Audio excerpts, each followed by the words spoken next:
大家好，大家好，那又到了张春酷酷酷录制的时间，很高兴见到大家。今天我们要录制的主题是大城市来到小城市。也许有一些人会有这样的经历，就是你在大城市生活了比较长的时间，然后你做了一个改变，去了比较小的城市，也许你是回到你的老家，也许是去了另外一个地方，既不是你之前生活的大城市，也不是你的家乡。那这样子的决定都是出于什么样的原因？你现在的生活怎么样？我想知道这些故事。其实我自己也是有这样的经历的。我是在北京读的书，也在北京生活了很长时间。现在我在厦门生活的时间已经比北京长很多了。不知道其他人的经历是怎么样的。我们这个节目的嘉宾都是听友中来的，如果你也想参与节目的录制，进入录制的现场，或者是成为发言的嘉宾，每一期播客的简介里面都有参与通道，你点点点点点你就进来了。好，今天的第一位发言者是谁？Hello， 阿春能听到吗？听到了，你是谁？好的，我是啦啦啦，我又来了。你来了。好，那我就开始了。我给我今天的这个发言起了一个题目，叫做我从人口970万的城市搬到了人口只有20万的城市。我现在是在韩国生活嘛，韩国的人口其实并不是很多，但是人口20万的话其实也是很少的地方了。我相信在国内也很难找得到一个城市是只有20万人口的。对，因为我的老家的县城的，我20年前看到一个数据就是97万。对的。所以你说20万的城市我不太容易想象。这是真的是一个还挺小的城市吧，很巧也是一个在海边的城市。因为我的经历可能比较特殊，从大学开始就一直在海外居住了。我是在2年前搬到了韩国，然后在首尔待了8个月。那个时候我是在一所私立学校里面做英语老师，工作了3个月，就压力很大，大到每天下课结束工作以后我都不能说话，嗓子很痛，已经完全失去了说话的欲望。然后我要去工作的地方也要坐比较久的地铁，是一件压力特别大的事情，因为地铁里的人特别的多。促使我搬家的一件事情是，有一次我坐地铁的时候，刚好有一个女生她接了一个电话，可能不到5分钟吧，长得很凶的一个大叔就用很污秽的语言就问候了她的母亲，把她骂了一顿，就说她很吵啊之类的。我当时有一点震惊，因为我觉得这是一件很小的事情，你可以很简单的提醒一下她，为什么你要对着一个女孩子这样子发脾气嘛。但是我当时也没有站出来说什么，因为那时候我的韩语不太好，我也不知道是不是因为这个事，每天坐地铁我就压力特别的大，一下班就是坐完地铁我就头痛，即使那天没有很忙。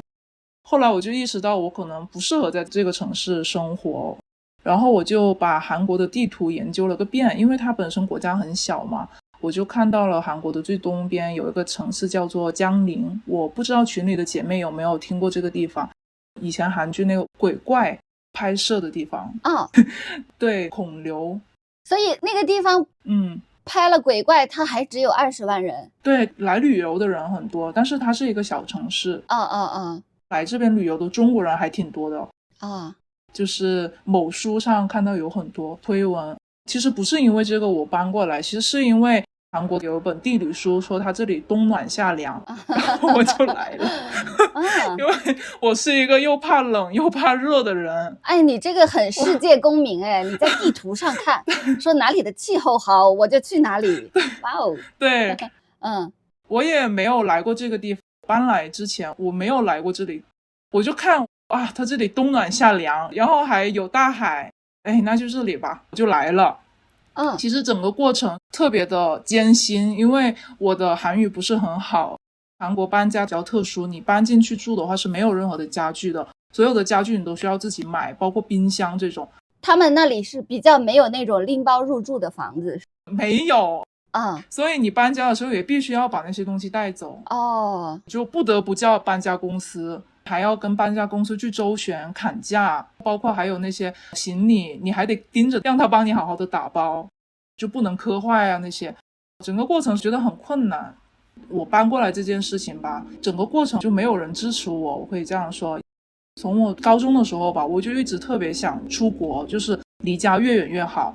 因为我高中的时候家里发生了很严重的变故，父母去世了，我被亲戚之间踢来踢去，亲人应该要作为我的监护人，但是当时没有人愿意照顾我，我没有意识父母去世了，可能有留下来哪一些遗产是我可以去拿来用的。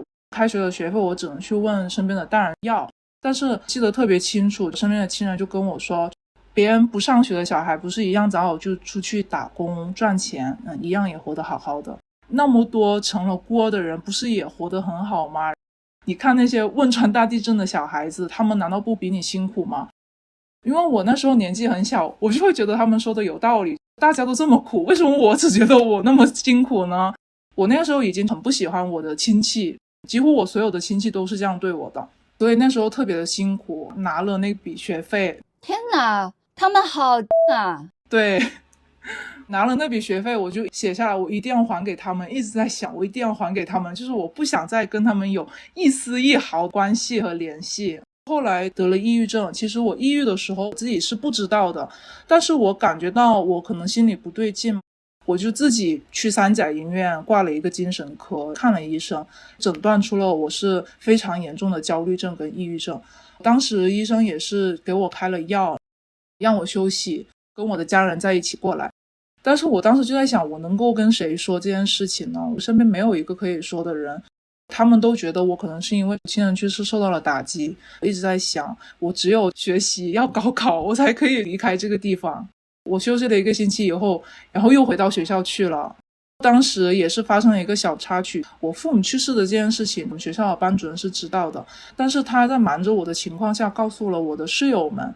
我不知道我的室友知道了这件事情，是到我很后来我室友突然告诉我，我才知道。那个事情也给我的打击特别大，整个高中生活我都是特别不愿意去回想，不愿意再回到那一段时间的。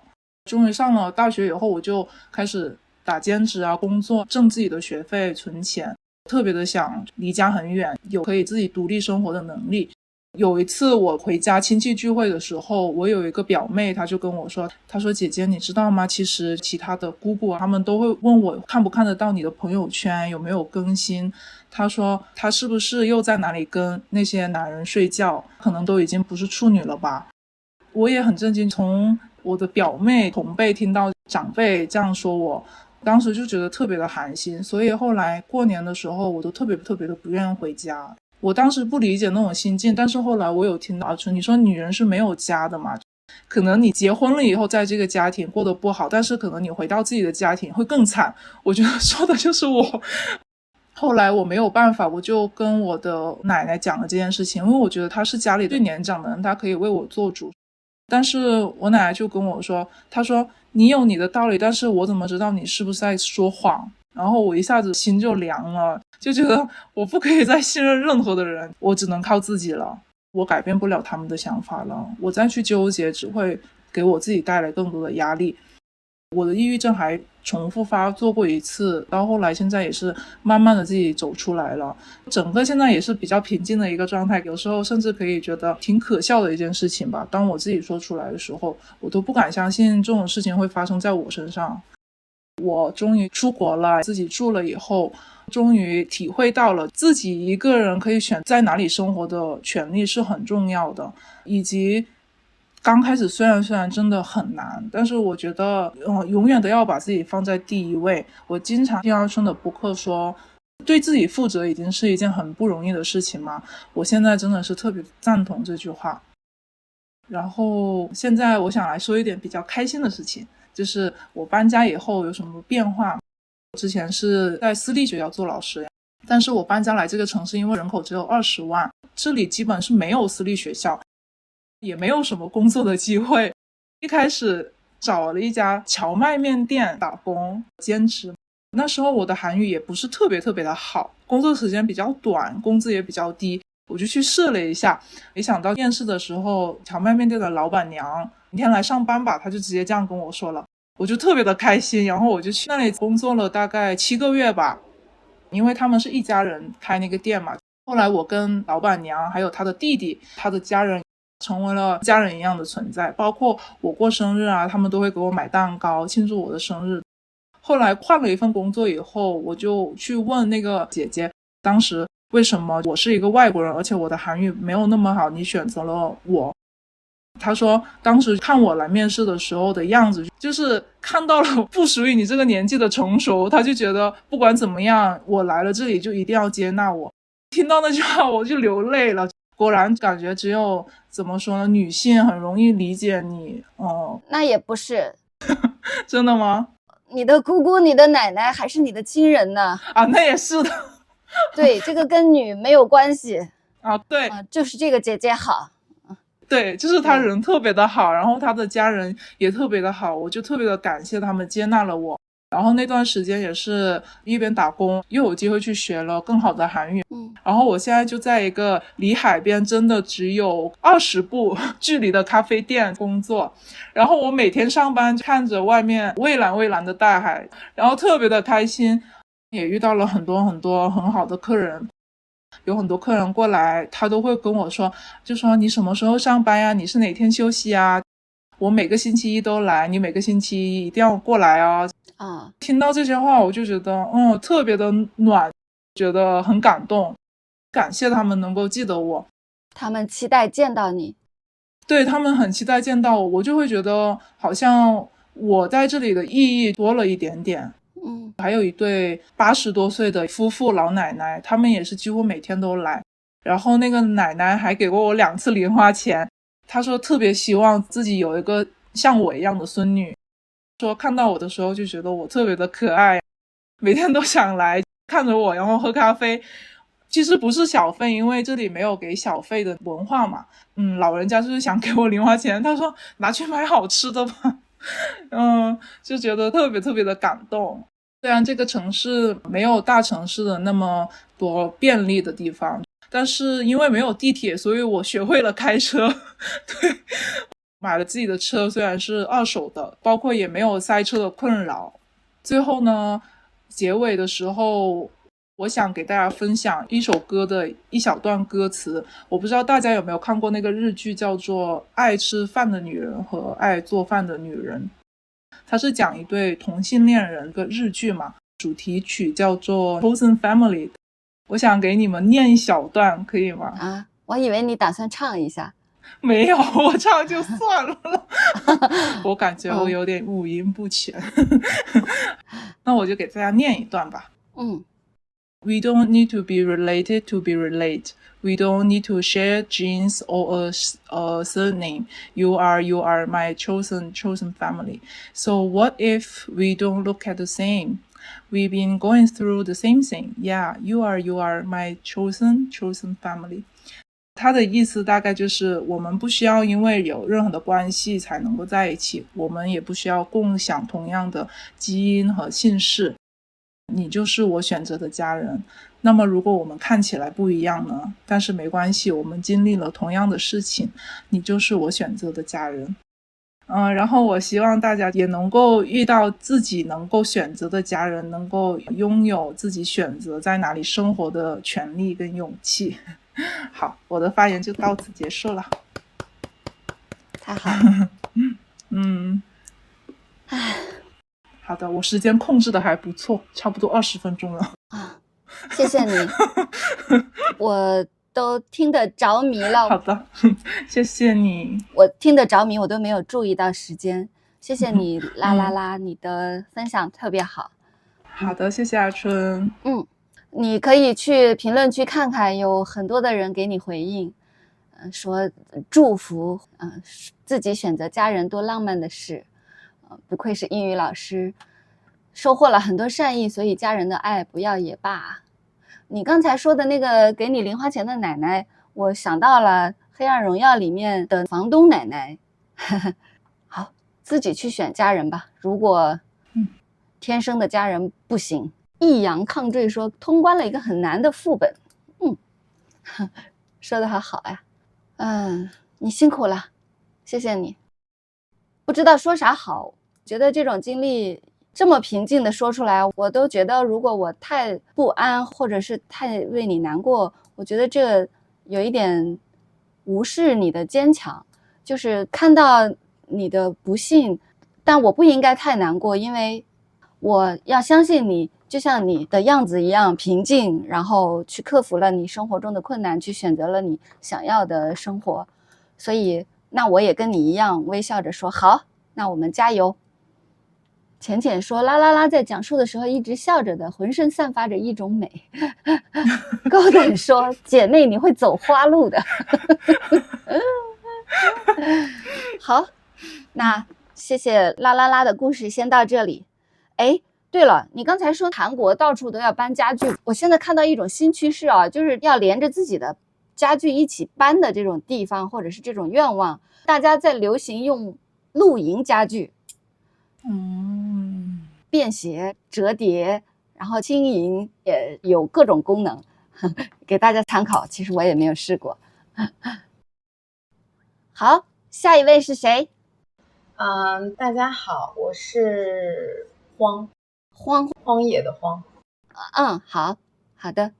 我的故事是从苏州搬到了法国南部普罗旺斯的一个很小很小的镇，所以我现在还是白天。我查了一下，我以前没有觉得苏州有多大，然后我来了以后发现我现在这个地方面积是苏州的2%，人口只有苏州的1%，大概14万，就比那个韩国的小镇还要小，就是它真的非常非常迷你的一个法国这边的城市。但是因为是在普罗旺斯嘛，它还是一个旅游的地方，它的房价非常高，是全法仅次于巴黎的存在，所以它其实就是住房非常非常拥挤。这么小的一个城市，它有大学，它就会有很多的学生进来，住房非常的紧张，这个是背景。我搬到法国来呢，主要是因为我是一个职业作家，22年的时候行业也比较紧张嘛，然后我签约了出版的书基本上出不了了。对我来说是一个非常大的打击，相当于我所有的工作白干了，我没有任何的收入。但其实我觉得我已经算是比较好的，因为我看到同行有更惨的。我还是那种不肯脱下长衫的孔乙己，我一直不肯出去打工，但是我看到很多同行其实基本上都已经说转行了。对，我当时看到最惨的是做出版的老师，他们比较大的出版社还可以正常的运营，但是因为封禁的关系，他们拿不到纸，找不到纸张可以来印刷，所以所有的出版流程全部都打断，译者也好，编辑也好，作者也好，就是都拿不到钱。我2022年基本上就是没有钱，但是因为我本身是算半个苏州人吧，我在苏州是没有租房的压力的，所以我还好，状态还可以。所以住房一般来说是压力最大的那个开支，对吧？但是你那个时候没有这方面的压力。对，反正作家本来也不是每个月就有钱进来的，所以我当时心态是还挺好的，我就觉得我正好没事情干，就经常没有钱。对，习惯了，经常吃了上顿没有下顿的这种事情已经很习惯了。但是当我发现我吃了上顿没有下顿，但是付我钱的人他是每一顿都有吃的，然后当我发现付我钱的人好像也吃了上顿也没下顿了，我开始紧张了。那个时候也不知道怎么办，因为我大学里面是学过一段时间的法语，当时就是觉得那就再学一门语言吧，那说不定就可以找到新的路我当时是这么想的，就是人在不知道怎么办的时候就会想要去学点新东西我就又去学法语，因为我已经29岁了，身边遇到的基本上都是那种比我小了10岁的，全都是打算出去留学的。每天聊天就是你为什么学法语，我又说不出来我为什么要学法语，我总不能说因为我闲着无聊，因为我下贱，我喜欢学这种东西然后就一直问，然后等到2023年的下半年的时候，悬着的心终于死了因为我的出版合同已经拖了差不多将近有1年的时间，我知道他们拿不出钱我也不好意思去催他们，等到后来他们就告诉我说 OK 你这个书就是出不了了，就是很平静的接受了这个事情。那个时候我就想我就去法国读书吧，我本身大学是在美国读的，所以我遇到了很多离散作家，就所谓的在海外的，然后在外面用英语写作啊，或者是用各地的语言写作。我就觉得这可能也是一条路，我就想那我就出来，我再读一个文凭吧。所以你觉得你中文混不出去了然后挣不到钱了，现在试试法语法语世界有没有你一席之地对，但我英语比较好啊。正常人都会说那你为什么不去美国？我说因为我没有钱呀，我就是美国比较贵是吗？美国太贵了法国的话它公立学校是不要学费的大概只需要200-300欧的一个注册费所以法国的话就只有生活成本。综合我的各方面的考虑，我觉得法国是一个比较现实的途径。但其实22年的时候，我身边的朋友大部分都在说，哎呀，我们润吧。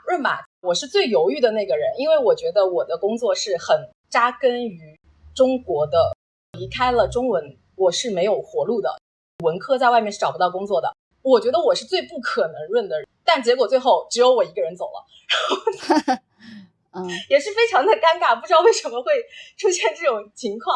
我来了这边以后，其实说到物价还好，因为它虽然是欧元，但是其实欧洲的经济消退的很厉害，跟上海比起来其实是差不多的。但是我每个月要去付房租的时候，心理压力就非常非常的大。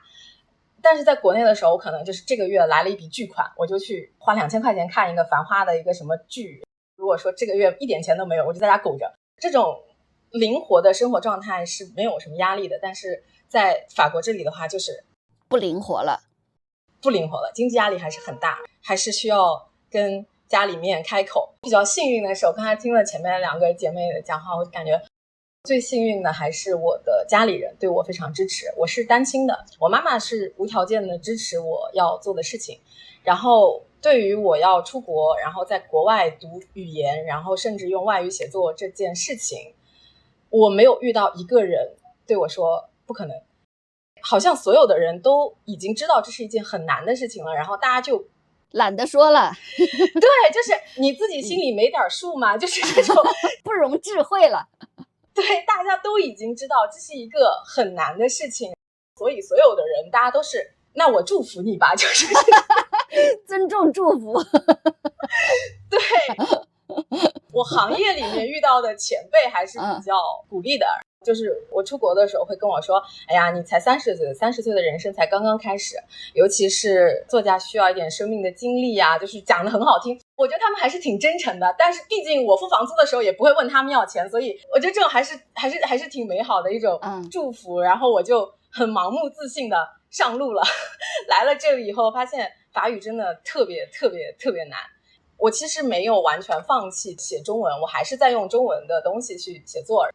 写作其实是一个很占据精力的事情，还有一边上学，然后学法语学的就是比较缓慢。像刚才前一位姐妹她说她在韩国打工遇到了很好的人，她还可以学很多。我就是太寡了，因为法国人很傲慢，白人其实是不像我们东亚人这么热情好客，不太愿意跟你交流。我在这边也没有什么朋友，这是另外一个跟国内生活特别不一样的地方。在这个小城市里面什么都没有，这里是一个老年人居多的地方。法国的有钱人他们可能在巴黎工作了一辈子，然后就要到这种海边的，我也在海边就是三亚有一点就是他会来这里度假养老，然后没有特别多的演出啊什么，电影是非常非常非常的多，但是我看不懂他又没有中文字幕，也没有英文字幕，没有英语电影有法语字幕我只能看英语电影法语电影完全没有字幕，然后我什么都不知道。因为我以前是一个非常非常喜欢去看一些现场的人，现在的话每天就是买菜回家做饭然后工作，然后隔着时差跟国内的朋友聊聊天，也没有非常的孤独。然后看到有评论说很适合 I 人，对，我就是一个 I 人，我还挺适应这种情况的。因为我在国内一直职业写作的，没有那么多的社会关系，不去结婚，也随着年龄增长，其实我在国内是面临了越来越多的这种社交压力，但是到这边以后完全没有了。我要面临的最多就是我出去买菜逛集市的时候，我用法语跟那个老太太说话，然后那个老太太可能种族歧视，她不想理我，我要面对的是这种2个完全不同方面的东西。他不催你结婚，但是他嫌你是黄种人。对，就是这样。20出头在美国的时候非常的在意这个事情，我觉得我没有办法融入白人，我很痛苦。但现在已经是我不在乎，就是白人看不起我，我也很看不起白人啊。就是你看不起我，我也没有看起你啊。对啊，我觉得白人是世界之流，我觉得那既然这样的话，我们就圈子不同，不必硬融，过我自己的生活。对，但其实我现在还是在学法语的过程当中，因为我要用法语去读文学的话，对语言的要求非常非常高，我现在完全没有达到，所以我现在还在学语言，挂靠在语言学校拿的学生签证。所以说我完全不知道我能不能申请上一个好的项目，能不能留在法国，我还是很有可能过2年就灰溜溜的只能回国。所以我现在感觉就像大部分的年轻人其实是一样的，就是当我的事业受阻，找不到前面的路在哪里的时候，我就考个研，一模一样的状态我就去考个研，考研、考公、考雅思。对，其实是一样的，只不过我在延缓出去面对真实世界的一个过程。而且其实我已经很清楚，我已经离开职场很多年，我如果要回到职场，所有的 HR 都会问我说，你这么多年干嘛去了？那我也没有生小孩，然后我也不能说我去干嘛了，所以就是只能这条路走到黑了，可以说是。可能也就是我身边的朋友都已经知道我这种状况了，所以也没有人来告诉我这件事情有多难了，大家都已经知道，再给我施压我可能就要去跳楼了，所以大家都非常的宽松，非常的我祝福你吧，就是这种状态。但是大家好像对于我们老是得考点什么，得学点什么，对，有一点点的害羞似的。但是另一方面，我觉得这也是我们的品质。我们不是从小就学中国人勤劳勇敢吗？那这就是勤劳勇敢呀。迷茫中我就不想干迷茫，我就想一边学一边迷茫，我觉得这很好。对，这何尝不是一种美德呢？是的。然后你说的像你这样子的过程，我有看过严歌苓也是这样的一个过程，就是他也是花了很多的时间去学语言，然后他要英文写作。对，他好像是去了哥伦比亚大学。是是的。好的，你现在也是想要读完语言以后去进入一个类似的班或者是专业是吗？对，是的。你的目前的志向就是去通过学习进行法语的或者英语的写作。对，是的。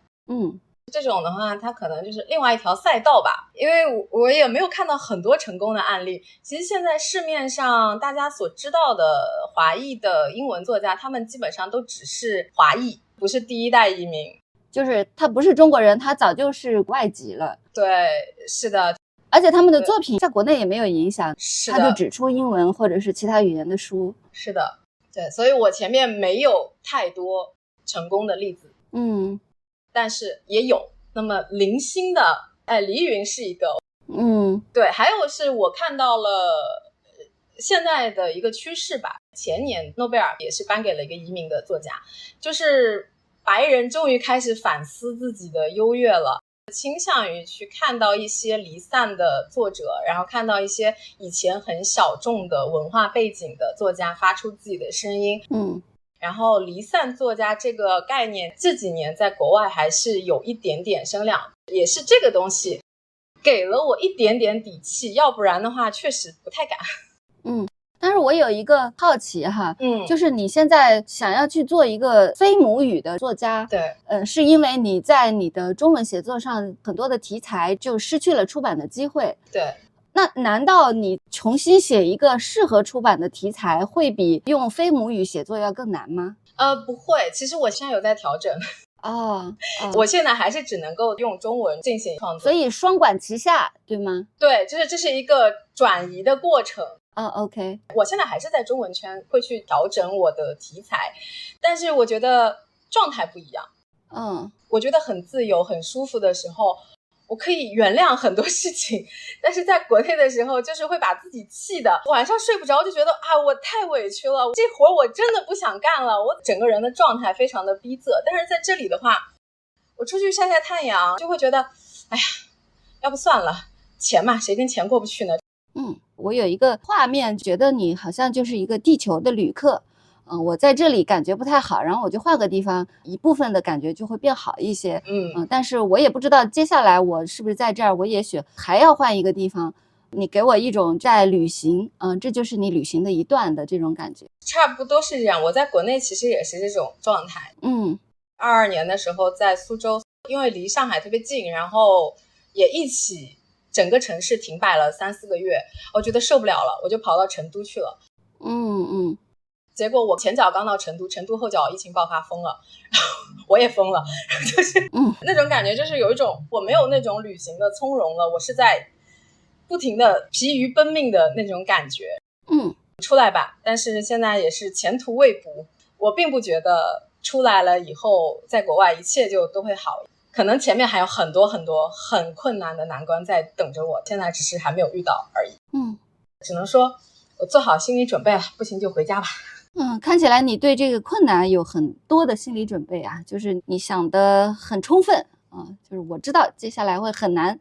对，好，谢谢你欢欢。好，谢谢欢欢的分享，一个很特别的经历。我还记得贝克特他的最为大家所知的作品就是《等待戈多》嘛。贝克特是一个爱尔兰人，但是他用法语写作，他认为作家不应该用母语写作。因为用母语写作就会有很多的默认的背景在那里，他只用外语写作，也是个怪人。说的好听，说的跟我会似的，我要是会再说嘛。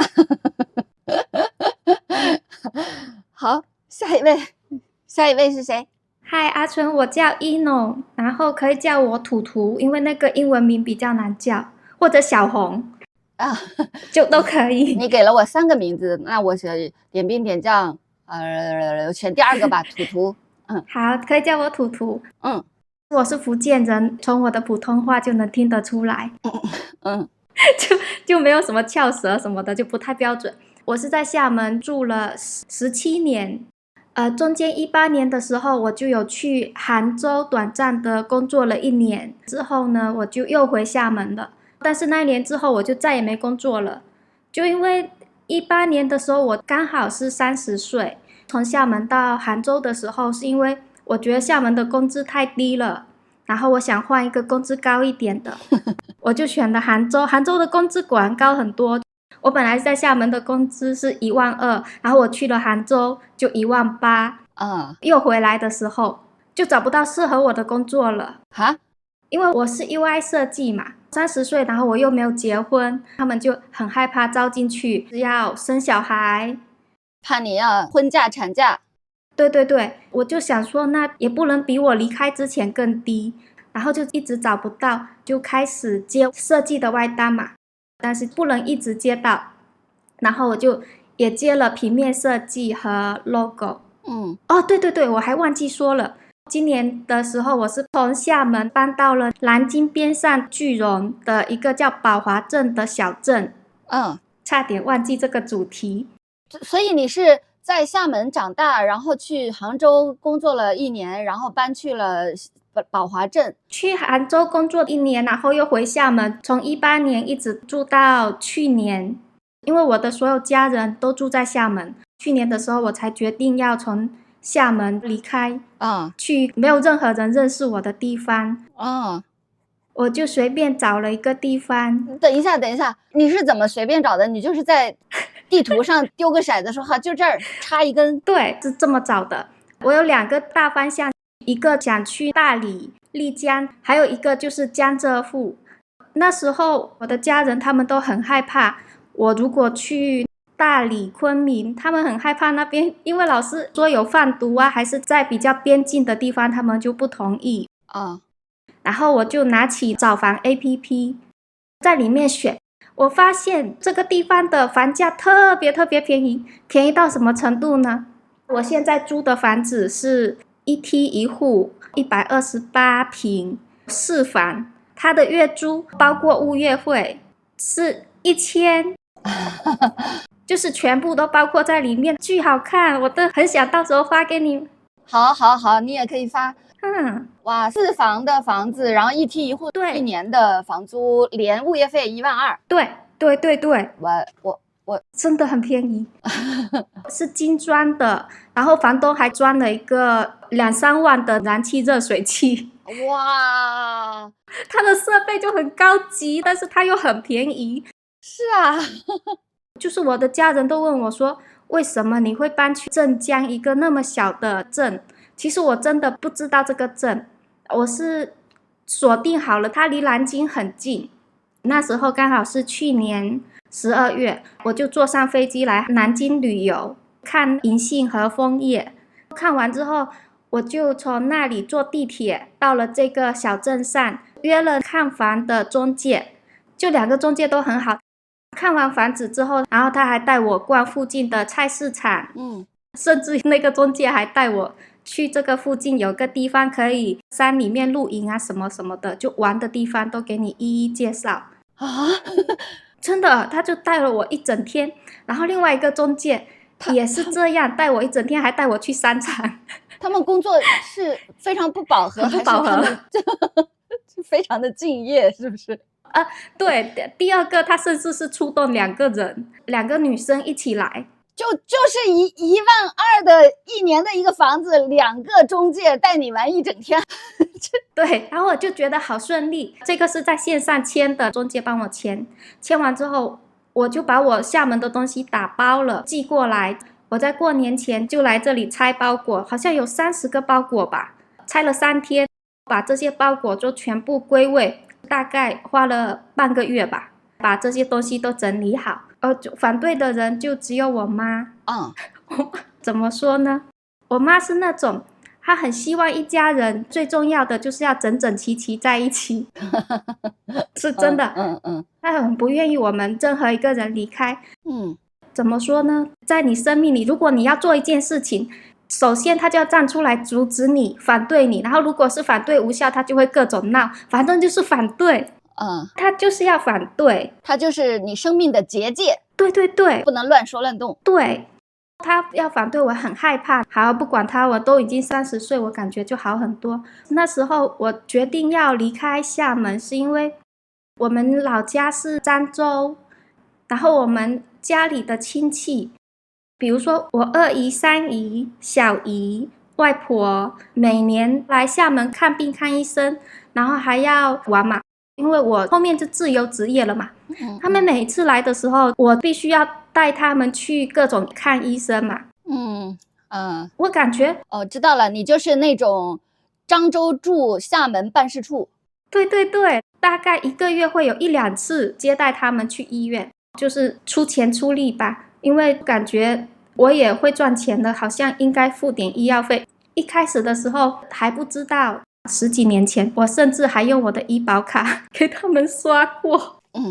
是不是很不对？但是我后面知道不对了，就付钱了。主要是他们不对。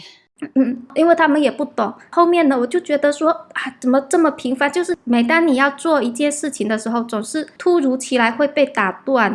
怎么说？我感觉就很没秩序感。不是在漳州的这个家族，就你在厦门吗？不对，就是我们在厦门的人很多，但是他们只会找我。你做错了什么？得天独厚啊！其他人有工作因为你有空。对，我又有空，然后又好说话。对，怎么说？一旦这件事情你做了第1次，每一次他都会找你。假如你没空的话，还要等到你有空。我知道了，就是第一个人来把你这条路打通了。对，后面的人知道了 ，OK， 去他那儿找他就行了，明白？对，就是你是专门做这件事的。这就让我觉得说，哎呦，好像太频繁了。还有一个就是，本来我们家有很多小孩，但是结婚的人不多，只有我大姐结婚了。你们家这一点挺特别的。对，大人结婚的也很晚，像我妈都65岁了，她那一届的大人都是30岁才结婚的。啊，然后轮到我们这一届的话，我现在是36岁，从我之下还有一个35岁、34岁、33岁，就是下来的那些表妹呀、表弟呀都没人结婚。回家的时候他们也不太会催婚。反正我过年回去没听过一个人对我催婚，这点是很好的。诶，是啊，这一点也挺特别的哈，就很神奇，他们是做到不催婚，我觉得很厉害。我本来觉得我和我妹妹呀都没有谈恋爱，就是母胎 solo 的那种，无论如何都谈不了恋爱。我妹跟我住在一起，去年的时候怎么她突然谈恋爱了，我感觉到了一点背叛。但是我不是说这样不好。她谈恋爱的期间刚好我妈要做手术，然后我陪我妈去做手术。你妈有没有觉得她背叛了家族？你怎么敢这么早就结婚？才35。我妈没有，我妈心里暗暗希望我们也能结婚，但是如果不结婚，她觉得她能接受。OK， 我就陪我妈去做手术，然后我妹那时候刚在谈恋爱，在群里面问我妈的情况，我就发给她。但是他们下班之后还要去谈恋爱，只剩下我一个人陪我妈，我觉得好伤心啊，真的。那时候我就在想，天哪，我跟我妈真的一点都不对付。大姐结婚了嘛，我妈她有什么事情就是要找我和我妹妹来解决。我妹要是结婚了，那就只剩下我，然后我妈就要完全依附我，我就太害怕了。我举几个小小的例子。去年的事，我陪她去医院检查完之后，我们回来的时候就路过一家姜母鸭，那个姜母鸭很香，我就站在那在买姜母鸭，她站在旁边，脸很黑，大声用闽南话说这都是有病的鸭子做的，你就爱吃这种垃圾。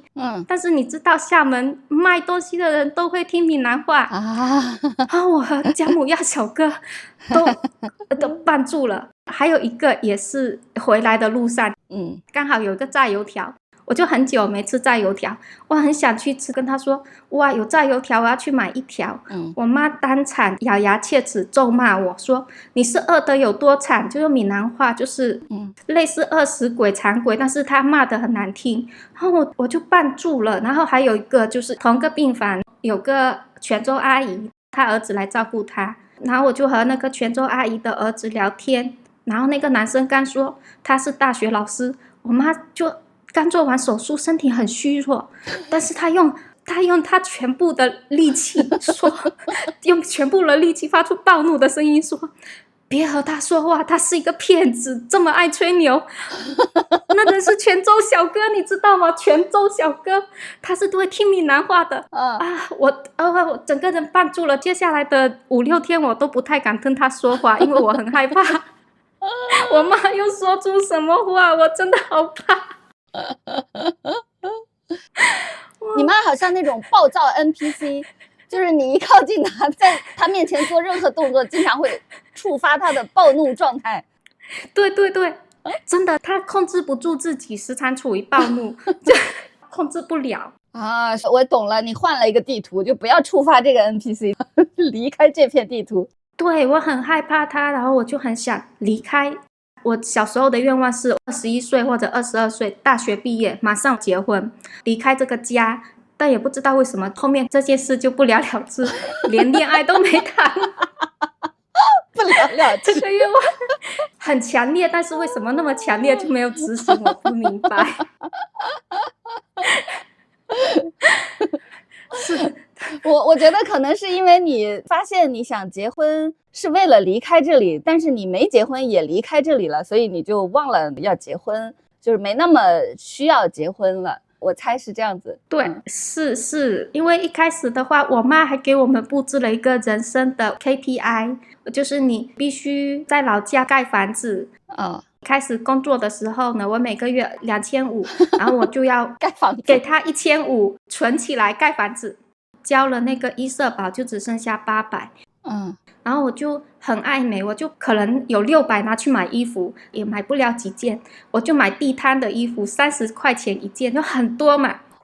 怎么说呢？年轻的时候身材挺好的，什么衣服穿上去都挺漂亮的，我很自信。地摊也美丽。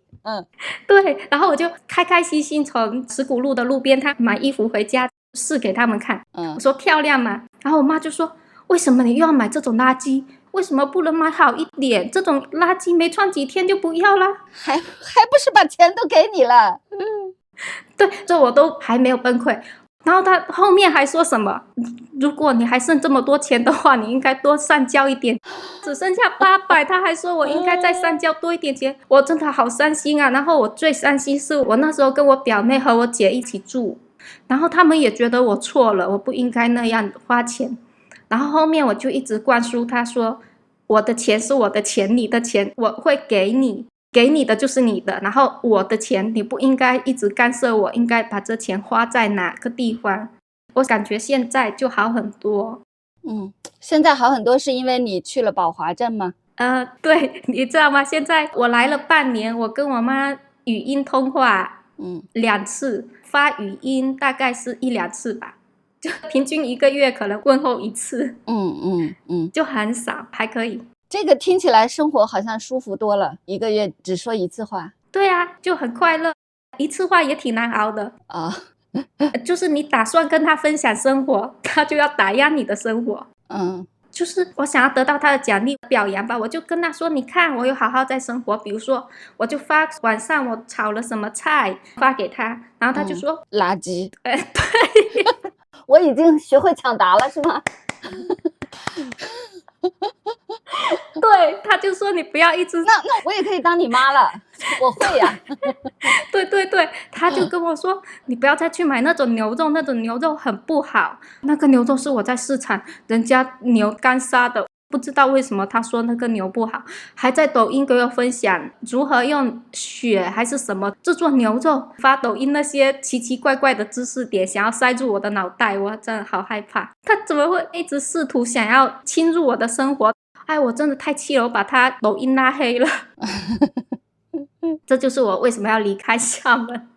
厦门我很喜欢，我想离开它远一点，无论是哪里，我要选一个便宜他去不了的地方，然后就选了这里。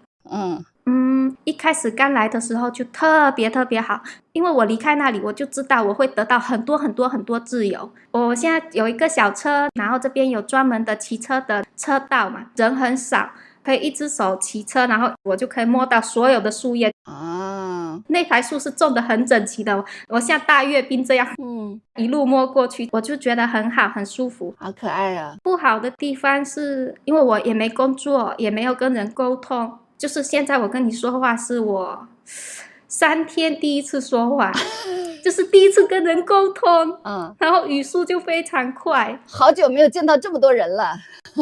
对，然后有一天我去买那个炒面的阿姨说你如果不买炒面也可以来跟阿姨聊聊天。我这他怎么看出来你很久没有说话的？对呀，我都不知道他怎么看出来，因为我跟他聊天的时候也没说很多，然后他就突然这么说，然后我就说他怎么能看得出来呀？真的好厉害。也有可能是他想找人说话，就说你不买面你也可以来跟我说话，有没有这种可能？也有吧，应该也有。哇，在人群里这么开心的激动的哭了。对，因为很久没说话了。好，我有注意到你，因为我们8点钟开始嘛，然后我7点55就看到你在准备，就是弄头发，弄耳机，然后整衣服，然后摆一下那个设备。对，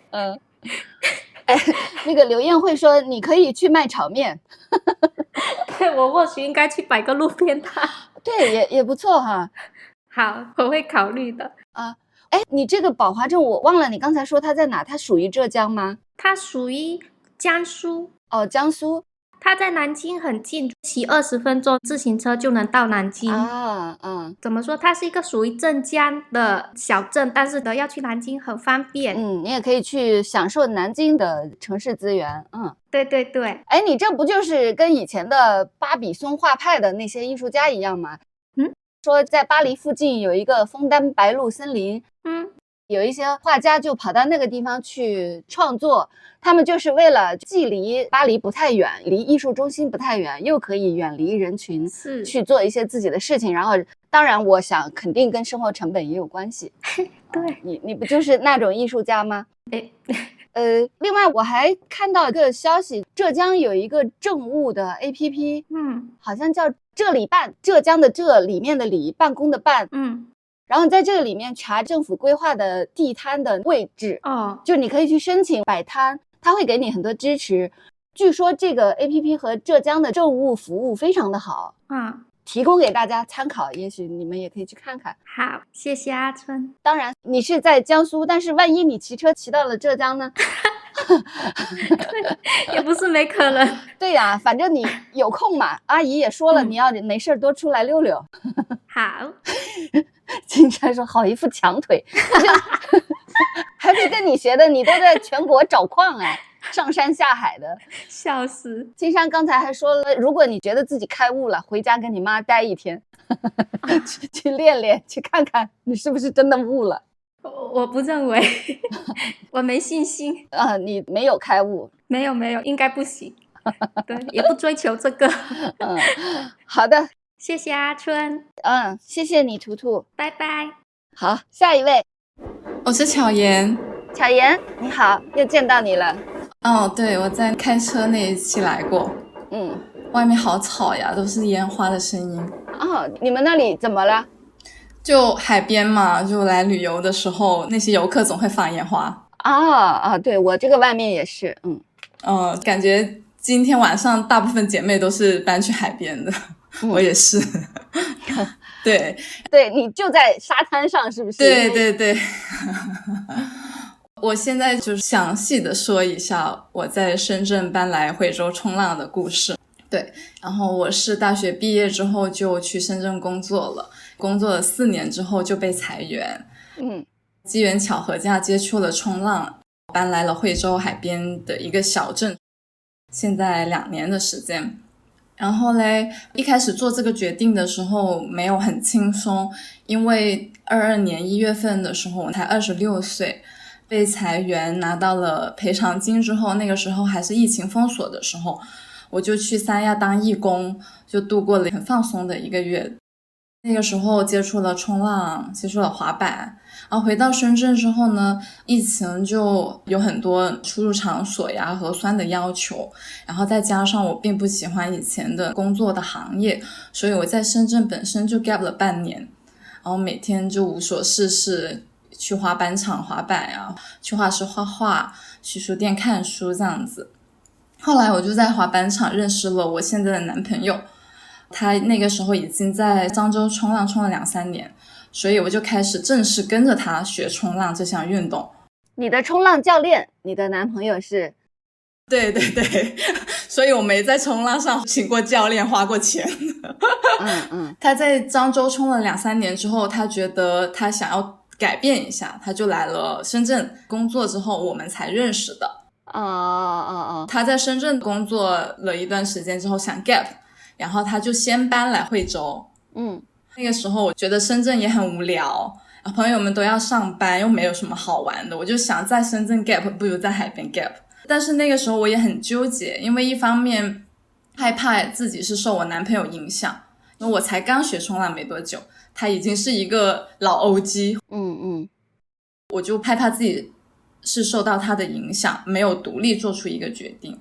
那最后做出要搬过去的决定呢，我就一个人从深圳叫了一辆货拉拉，把我的所有的家当都拉去海边。你担心你是受男朋友的影响，那后来你又是怎么跨过这个担心，还是这么决定了呢？就我觉得自己的确还是很享受冲浪在海边的生活，然后那个时候深圳的疫情要求24小时核酸等等一系列的问题，对，我就很厌烦那样的生活。搬家那一天，那个货拉司机是一个90年左右的一个男的，那个时候我已经晒黑了，我是一个爆炸头，然后看我的穿着和形象比较野，一路上跟我搭讪聊天，你一个傻大学生怎么混得这么差，这样子跟我讲。然后我就很纳闷什么叫混得好，谁在定义这个混得好混得差。对，搬来海边之后呢，日子就很简单了，就是有浪的时候冲浪，没浪的时候我就玩其他的。在海里其实所有人都是很平等，都是一样的脆弱。这样啊，我还以为在海边的人都是一样的快乐，或者是一样的黑、一样的健壮之类的，你竟然说一样的脆弱。我指的是我们在海里的时候，面对海浪的时候，对，因为海浪是很平等的嘛，它不会因为你开豪车背名牌包，它就对你温柔一点啊。有多凶，它对每一个人都这么凶。对，冲浪又是一项很难学的运动，我本身就不会游泳，浪不好的时候呢，坐在冲浪板上等浪，可能几个小时只能冲到几道浪。每一道浪在浪上的时间只有几秒钟啊。对，所以练习冲浪还蛮难的啊。虽然海里面也有很多其他的浪人吧，但是你在等浪的时候，大家都忙着跟海浪相处，就怎么控制好自己的冲浪板，怎么越浪，所以在海里的时候有很多跟自己相处的时间，跟大海相处的时间。你们大家都在那里等浪，也不能聊聊天，就是社交一下？可以聊，但是大部分的精力都还是在观察海浪的形态，然后抓住它或者躲避它所以其实也不是一个休闲的状态，并不是。对，然后即使放松的坐在海面上，其实身体的肌肉核心也还是在用力的，所以没有很放松。原来是这样。然后我们在大太阳的时候会冲浪，下雨的时候会冲浪，台风天的时候也会冲浪，所以也会有更多的时间跟自然相处。然后慢慢的衣柜里面就只剩下比基尼呀、吊带呀、牛仔短裤啊这些，出门呢也是夹个人字拖。以前上班的那些西裤啊、衬衣啊就躺在密封袋里面，然后今年我就把它们送给了城里工作的朋友。没有场合了。对，实在穿不了。然后我现在大概是能下个3米左右的浪，差不多是1层楼高，这也差不多是我的极限了。对，我就希望自己能在这样高度的浪里面游刃有余。没浪的时候呢，就我跟我男朋友就会找各种各样的乐子，我们会自己做家具，做桌子，做咖啡柜，做书架。虽然不如买的精致，但是同样预算下你可以买到更好的原材料。图纸的话就根据自己的需求来设置，所以反而使用起来更加得心应手。网上可能有很多改造博主啊、改房日记啊，他们会拍自己手工的日常嘛。但对于我们浪人来讲，可能本来就比较穷吧，这些好像是已经融入了我们内心的生活方式。就是你们不做博主，没人看也得这么活。对，然后除此以外的话，我刚才提到说给自己剪头发，我们也给自己剪头发，一共有3个人，就是第一次拿起理发的剪刀就给我剪头发，然后他们都剪得很好看。然后我们同时又喜欢露营，冬天冲浪的时候很冷，我们会在沙滩点一堆篝火，冲浪冲累了就打火锅休息，休息好了呢又直接下水玩。上岸之后呢，篝火还没有熄灭，我们又可以用来取暖，燃料也是直接在沙滩上捡的。就是海边会飘上一些浮木啊、竹子啊之类的。我还以为吃的也是捡的，捡点东西吃一吃就可以了。哇塞，没有。但是我也的确看到那些人退潮的时候去捡蛏子啊，对，蛏子、沙白这样子。对，但是也确实能捡到一些食物。对，但是不能成为日常的食物来源。它不够，还是说它要花很多时间？可能本身就是一门技术活吧。它也是个手艺。对，然后我们也会去一些要走山路才能到的水库啊、山野啊去露营。虽然没有那些昂贵的露营装备，但是每个朋友跟小狗都可以玩得很开心。哇，还可以带狗去玩。对，因为我来海边之后就养了一只小狗，一只边牧。有一次这个冲浪俱乐部他组织了一个市集，然后我就去摆摊卖自己的手工艺品，跟我奶奶说了，她就以为我的工作就是在沙滩上摆地摊。然后过年的时候所有人都问我说，为什么读完大学要去摆地摊？就是奶奶不管我跟她说什么，她就只记得这一个。对，家人们肯定是不能理解的嘛，他们觉得我放弃了大城市的生活，在他们眼里，可能深圳不仅仅代表着比较高的收入，还代表着比如说更容易择偶呀。因为我姐姐也在深圳，然后离姐姐更近啊等等。代表比较成功吧。对，然后在海边久了之后，我回到城市会有一种很强烈的割裂感，会用回这个动词，就回深圳回城市，好像代表了我们曾经属于那里。但是另外一方面，就城市里面的高楼呀，行色匆匆的人，甚至是汽车尾气的那种热潮，都会让我们不适应。他们也会提醒我已经远离这里了，不属于这里了。有一次我去香港找我大学同学玩，我发现我1年的房租等于他1个月的房租，就是这样的割裂感也会时常占据着我。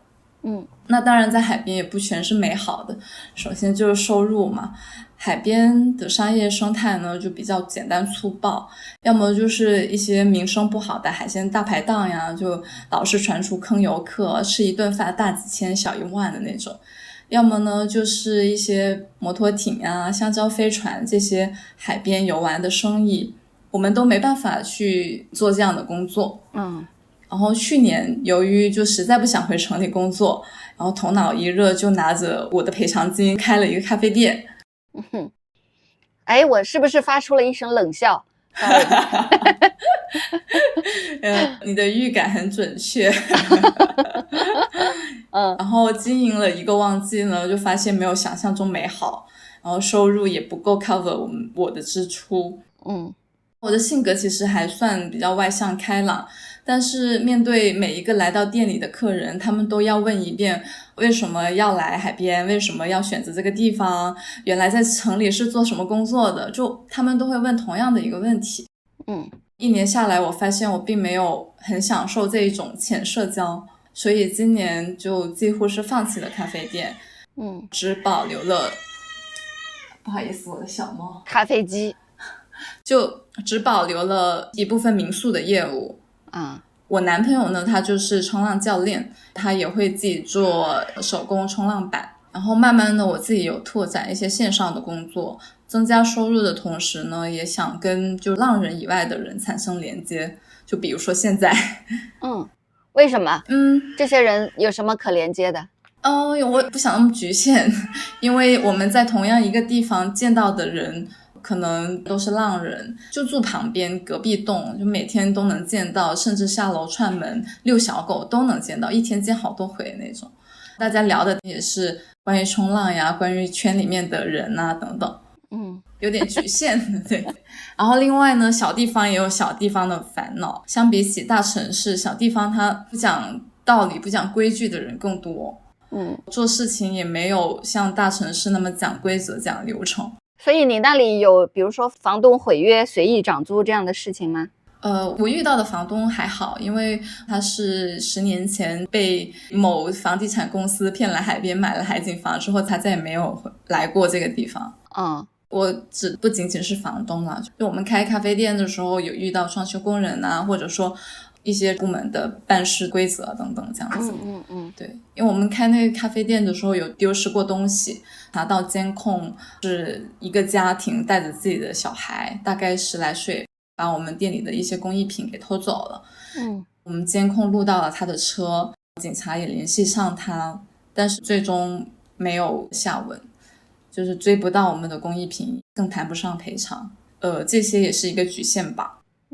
另外就虽然在海边自然资源很丰富，但是开发建设不像大城市那样科学高效，很多时候体验感也不一定很好。